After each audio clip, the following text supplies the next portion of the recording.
For years, the consensus around artificial intelligence was comfortable. Machines could handle the spreadsheets and the routine data entry, but the high-stakes reasoning of elite professionals, doctors, engineers, and lawyers remained entirely secure. A June 2026 academic paper, led by Stanford Law School's Julian Yarko, alongside 21 prominent scholars, challenged that assumption. The study is titled, "Law Professors Prefer AI Over Peer Answers." The researchers designed a massive blind audit to test whether generative models could match elite human law faculty at their core professional task, explaining the law to students.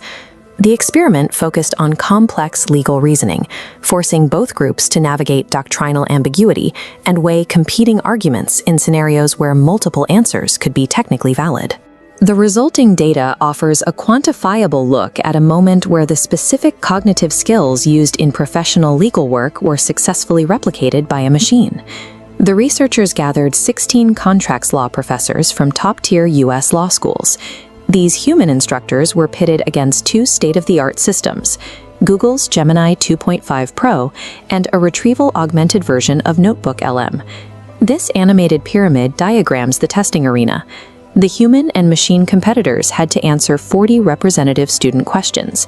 These started at the base with simple case and code recall, moved up through abstract doctrine and fact-based hypotheticals, and peaked at complex policy scenarios demanding careful ethical and economic trade-offs.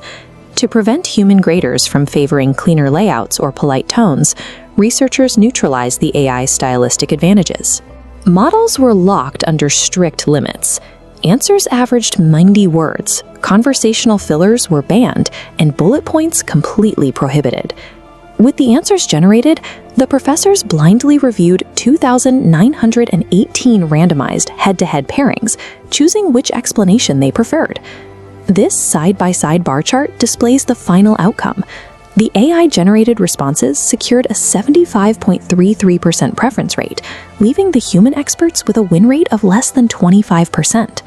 Breaking down that human data further reveals the individual scale of the performance gap. The machine's performance threshold comfortably surpassed 15 of the 16 elite human instructors. Even when strictly constrained by word counts and formatting bans, the artificial models systematically produce superior logical cohesion and clarity compared to their human counterparts. The study also measured a critical failure metric called pedagogical harmfulness. This flagged any answer that introduced legal errors, misled a student, or actively hindered their analytical development. These two gauges compare those error rates, and the gap is striking. The human professors flagged their own colleagues' answers as pedagogically harmful in 12.06% of cases. The artificial models triggered that flag rate just 3.53% of the time. The researchers attributed this high human failure rate to the expert curse, a psychological phenomenon where an individual's immense depth of knowledge actually compromises their ability to communicate clearly. Humans provided overly dense answers, introduced highly personal idiosyncrasies, and wandered into irrelevant complexities. The machines excelled at parsing the noise, consistently offering clean, step-by-step guidance. In high-level knowledge work, academic density and intellectual ego appear to be measurable liabilities when competing against highly structured artificial synthesis. When these findings circulated among software developers, skeptics immediately pointed to the risk of AI hallucinations. In a real-world legal setting, a system that confidently fabricates non-existent case law could lead to catastrophic consequences in court. This flowchart illustrates how practitioners are solving that problem. Instead of relying on a single chat prompt, developers build multi-agent deterministic pipelines. An initial output from a model like Gemini is routed through a secondary AI acting as an independent judge, verifying every legal anchor before a human ever sees it. This increase in verified accuracy is causing higher education to fracture. While institutions like Berkeley Law have restricted AI usage, others are deploying these models to provide high-quality, on-demand tutoring to students who historically lacked access to elite faculty.